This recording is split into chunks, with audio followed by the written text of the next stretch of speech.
Pour cette première vidéo, je vais m'efforcer de répondre à la question suivante. Qu'est-ce que la Bible?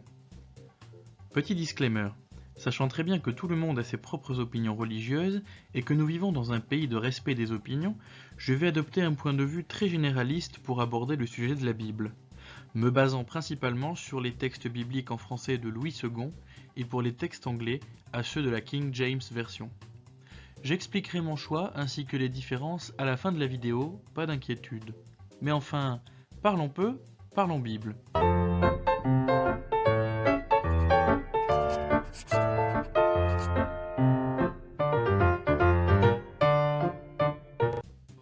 Qu'est-ce que la Bible? La Bible est un livre contenant des textes religieux. En fait, dire que la Bible est un livre est une erreur, car telle que nous la connaissons aujourd'hui, elle tient en un seul ouvrage, mais pourtant il s'agit d'une compilation de nombreux manuscrits. Pour être plus précis, 39 livres composant l'Ancien Testament et 27 autres livres composant le Nouveau Testament. Parlons d'abord de l'Ancien Testament. Pour être bref dans mes explications, l'Ancien Testament est un livre couvrant quelques 6 milliers d'années. Son récit commence par la création de la terre et des premiers hommes, Adam et Ève, dans le livre de la Genèse, et se finit par les prophéties dans le livre de Zacharie quelques décennies avant la naissance de Jésus. Les 39 livres qui composent l'Ancien Testament ont été écrits par différentes personnes ayant vécu pour la plupart à des centaines d'années les uns des autres. Les 5 premiers livres, qu'on appelle le Pentateuque, et formant l'actuelle Torah juive, ont été écrits par Moïse plus de 1300 ans avant la naissance de Jésus-Christ. Intéressons-nous maintenant au Nouveau Testament. Le Nouveau Testament, lui, relate la vie du Christ et s'étend de -2 avant Jésus-Christ à environ 120 ans après lui. La plupart des livres ont été écrits par des apôtres et des disciples qui ont connu Jésus-Christ de son vivant et témoignent de lui et de ses actions sur la terre. On les appelle les évangiles. Les autres livres du Nouveau Testament sont des récits des actes des apôtres après l'ascension du Christ, des lettres et des communications entre les dirigeants chrétiens et les fidèles, appelées des épîtres, et se terminant par des prophéties concernant l'avenir, notamment celle de Jean, parlant de la fin des temps, du retour prochain de Jésus dans Apocalypse, dernier livre du Nouveau Testament tel que nous le connaissons. Dans son intégralité, la Bible est découpée en plusieurs versets, des strophes excédant rarement 15 lignes qui sont réparties dans des chapitres. Grâce à ça, il est donc très facile de se retrouver tout en circulant entre les différentes pages de la Bible. De plus, les Bibles contenant des nombres de pages très différents en fonction de la taille des caractères ou de leur maison d'édition se découpent pourtant de la même façon. Et c'est très utile, surtout lorsqu'on cherche une même écriture. Par exemple, Jimmy voudrait partager une trouvaille avec son ami Richard. Ils ont tous les deux une Bible venant d'une maison d'édition différente, mais le contenu est pourtant bien le même. Jimmy dit à Richard « Salut, regarde ce que j'ai trouvé à la page 795 ». Richard ouvre la page 795, mais il ne s'agit pas du tout du même texte. Comment cela se fait-il? Eh bien c'est normal, le texte est peut-être écrit plus grand ou plus petit, et la pagination est alors complètement différente. Si maintenant, Jimmy trouve son ami Richard et lui dit « Salut, hier j'ai fait une découverte qui se trouve dans le chapitre 4, au verset 9. » Richard va donc rechercher le chapitre 4 et trouver le verset 9. Richard pourra ainsi voir exactement ce que Jimmy voulait lui montrer. Croyez-le ou non, la Bible est l'ouvrage le plus vendu au monde, juste avant son copain musulman, le Coran. Ces deux livres se placent en tête des ventes dans le monde entier, juste devant Don Quichotte, Harry Potter, Le Seigneur des Anneaux et enfin Le Petit Prince de Saint-Exupéry. Si vous le voulez bien, intéressons-nous maintenant à quelques faits intéressants. Fait intéressant numéro 1. La Bible a été écrite sur 3 continents différents. 3 continents, pour l'époque c'est énorme, je rappelle que l'avion n'existait pas. Premièrement, en Asie, avec notamment Israël, en Afrique, avec l'Égypte, mais aussi une bonne partie en Europe, entre Malte, Chypre et Rome. Numéro 2. L'apôtre Paul est à l'origine d'au moins 14 livres du Nouveau Testament. Romains, 1 Corinthiens, 2 Corinthiens, Galates, Éphésiens, Philippiens, Colossiens, mais également 1 Thessaloniciens, 2 Thessaloniciens, 1 Timothée, 2 Timothée, Tite, Philémon. On pense également qu'il est à l'origine de l'Épître aux Hébreux. Il faut noter que Paul est également à l'origine de nombreux apocryphes, des livres contenant des paroles sacrées mais n'étant pas compilés dans la Bible. Les apocryphes feront l'objet d'une autre vidéo. Numéro 3. Le plus long chapitre et le plus court chapitre de la Bible sont le même livre. Oui, dans Psaume, on retrouve le plus long chapitre de la Bible mais aussi le plus petit. Ainsi, Psaume 119 compte 176 versets et Psaume 117 n'en compte que 2. Numéro 4. Toujours dans les records, le plus court verset contient 2 mots. Il se trouve dans Jean chapitre 11 verset 35. Jésus pleura. Numéro 5. Le milieu des écrits de la Bible se trouve au centre du verset 8 de Psaume 118. Effectivement, Psaume 118, verset 8, sépare en 2 moitiés égales l'ensemble de la Bible. D'un côté, 594 chapitres, de l'autre, 594 aussi. Il est particulièrement intéressant de noter que si Psaume 118, verset 8 est le centre et le milieu de la Bible, celle-ci compte également 1188 chapitres. 118 verset 8, 1188, étrange n'est-ce pas? Numéro 6. Le personnage de la Bible ayant vécu le plus longtemps est Mathusalem. D'après les récits, il serait mort à 969 ans, un record jamais battu, quand on sait que Adam, le premier homme que Dieu a créé, mourut à l'âge de 930 ans. Numéro 7. Esther et Cantique des Cantiques sont les 2 seuls livres où il n'apparaît jamais le mot Dieu. En réalité, Cantique des Cantiques est un recueil de chants poétiques écrit par le roi David lorsque celui-ci est en disgrâce aux yeux de Dieu. Dans ce livre, il fait l'éloge de l'amour charnel, raison pour laquelle il n'est pas surprenant de ne pas trouver dans ces lignes le nom de Dieu.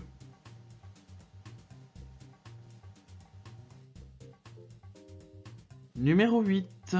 La Bible a été écrite en 3 langues différentes, l'hébreu, l'araméen et le grec. Court, simple, basique. Numéro 9. Le livre des Lamentations se termine par un point d'interrogation. Et c'est bien le seul livre à finir par une question. Nous rejetterais-tu définitivement? Serais-tu irrité contre nous à l'excès? Intéressant de finir un livre par un point d'interrogation. Faites-moi savoir ce que vous en pensez dans les commentaires. Enfin, numéro 10. Pour faire plaisir à nos amis les bêtes, le mot chien apparaît 16 fois en tout, alors que le mot chat n'apparaît jamais. Et oui, désolé à nos petites boules de poils, mais vous êtes exclus de la Bible. Voilà, j'espère que vous aurez appris beaucoup de choses et que vous aurez trouvé ce top 10 des faits intéressants assez divertissant. Je vous avais dit en début de vidéo que je vous expliquerai quelle version de la Bible je choisissais d'approfondir et pourquoi mon choix se portait sur cette version. Tout de suite, les explications.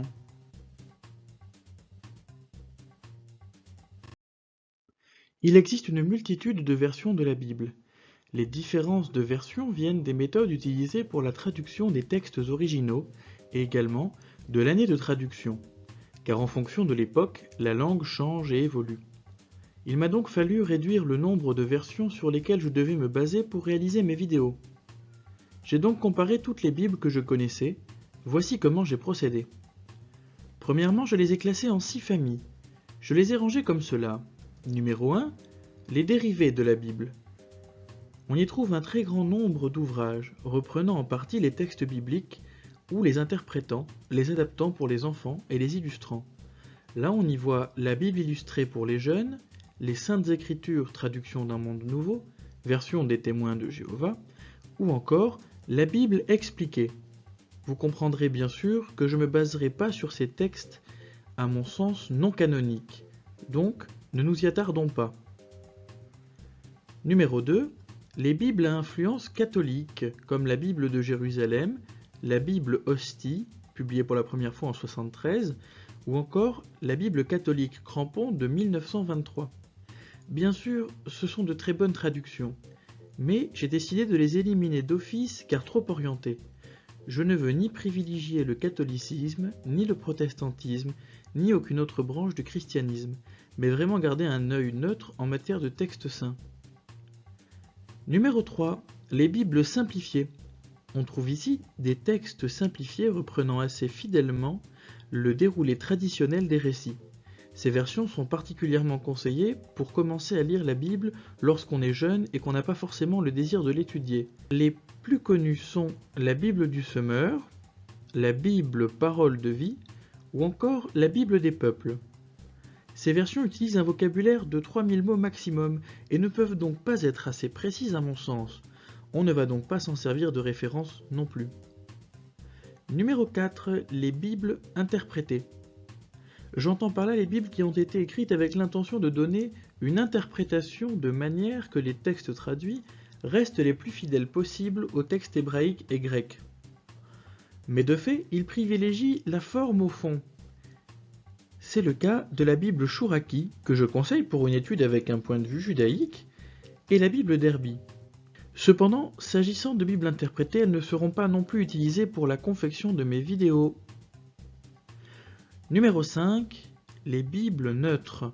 La version Martin 1744, édition de Genèse 1979 et Osterwald, qui selon moi sont les 3 meilleures. Numéro 6. Les Bibles Louis II, la version second 21, second 1910 et la nouvelle second. Cette dernière est éliminée d'office car qui dit nouvelle dit révision du texte et donc altération de l'intention des auteurs. On se retrouve donc avec 5 versions dans 2 familles. Voyons un peu ce qui les différencie. Tout d'abord, les Bibles neutres. Je me suis demandé comment j'allais les départager en sachant qu'aucune de ces 3 Bibles ne présente les inconvénients de celles qui ont précédemment été éliminées. J'ai donc comparé le premier chapitre de la Genèse que nous connaissions, sont tous à peu près, et j'ai relevé le niveau de langue qui, selon moi, se doit d'être soutenu tout en restant compréhensible par la plupart des lecteurs, ainsi que la grammaire et les éventuelles incohérences de style. Et vous allez voir qu'il y en a. Au commencement, Dieu créa les cieux et la terre. Alors déjà ici, Dieu est écrit tout en majuscule, la langue française ne le conseille pas. Et même si c'est dans un sens une bonne chose, car cela donne de l'importance à l'être divin suprême, je ne pense pas que cela soit nécessaire. En effet, si on sait que c'est un Dieu jaloux, rien ne dit dans la Bible qu'il est susceptible. Une seule majuscule au début du mot suffira, d'autant que Dieu n'est pas un prénom en soi, mais un titre. Il est un Dieu. Il est notre Dieu. Mais Dieu n'est pas son nom. Il en a bel et bien un, et nous le découvrirons peut-être dans une autre vidéo. Si ça vous intéresserait d'en savoir plus, faites-le moi savoir dans les commentaires, car je les lis tous. Ensuite, la Terre était sans forme et vide. Alors, sans forme peut être remplacé par le mot amorphe ou informe, évitant d'utiliser une combinaison des 2 mots. C'est ce que choisissent de faire d'ailleurs les autres versions ici à droite. On continue, les ténèbres étaient sur la face de l'abîme. Tiens, je me demande pourquoi ils ont mis « était » en italique. Peut-être n'étaient-ils pas certains de cette traduction. Bon, passons. Et l'Esprit de Dieu se mouvait sur le dessus des eaux. Ah, sur le dessus. C'est bien du vieux français. Aujourd'hui, nous remplacerions cette expression par « à la surface » ou juste « sur ». On voit d'ailleurs que l'édition de Genève fait la même faute, mais pas Osterwald, qui nous livre une meilleure traduction et réalise pour l'instant un sans faute. Plus loin on lit « Dieu sépara la lumière des ténèbres », ce qui est un abus de langage, et même si tout le monde comprend l'idée émise, Dieu ne sépare pas la lumière des ténèbres, car ce n'est pas la lumière qui appartient aux ténèbres, et il n'y a pas de lumière dans les ténèbres. C'est le principe des ténèbres. Mais en revanche, on préférera dire qu'il sépare la lumière d'avec les ténèbres, ce que font les deux autres versions, marquant donc des points. Ce fut le premier jour, encore une fois, ce fut est en italique pour aucune bonne raison. Puis enfin en verset 7, coup de théâtre, Dieu donc fit l'étendue, et il sépara les eaux qui sont au-dessus d'avec celles qui sont au-dessus. L'incohérence est énorme. Plus haut, les traducteurs ont fait la faute de séparer la lumière des ténèbres. En revanche, ils séparent le dessous d'avec le dessus. Je relève donc cette faute comme disqualifiant définitivement cette version. Incohérence oblige. Nous relevons d'ailleurs, encore une fois, l'expression « ce fut » mise en italique. Dans la version de Genève, cette fois-ci, une faute de niveau de langage me saute aux yeux. Au verset 8, en effet, on peut y lire « Dieu appela l'étendue ciel ». On pourrait aisément dire Dieu nomma l'étendue cieux, comme le font les deux autres versions. Ce langage soutenu est compris par tout le monde et rend à la Bible au passage une certaine noblesse. Bien, le résultat de la course est sans appel, la version Osterwald ne contient pas une seule rature et dénombre plus de vers que les deux précédentes versions. Nous allons donc la sélectionner comme premier texte de référence.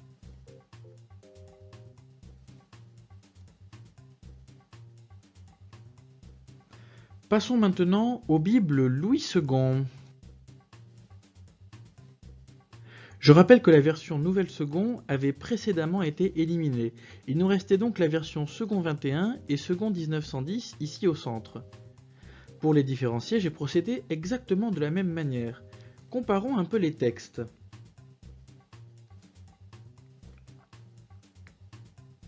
Au commencement, Dieu créa le ciel et la terre. Langage courant en opposition avec la version de 1910 ici au centre, qui emploie du soutenu, les cieux. Avant de passer au deuxième verset, on remarque sur la version 1910 qu'il est inscrit des annotations. Il s'agit de références croisées, c'est-à-dire des indications qui renvoient vers d'autres versets qui parlent des mêmes sujets. Il est très agréable d'en trouver dans une Bible d'études, j'expliquerai leur fonctionnement dans une prochaine vidéo, n'ayez crainte. Deuxième verset, la terre n'était que chaos et vide. Mais qu'est-ce que c'est que cette invention? Dans la version 1910, ainsi que les trois versions étudiées précédemment, les auteurs sont unanimes pour dire que la terre était informe et vide, pas chaotique, ce qui est bien différent. Un mauvais point de plus. Plus loin, Dieu planait au-dessus des eaux. Ah ouais, carrément, il planait. Ça plane pour moi, ça plane pour moi.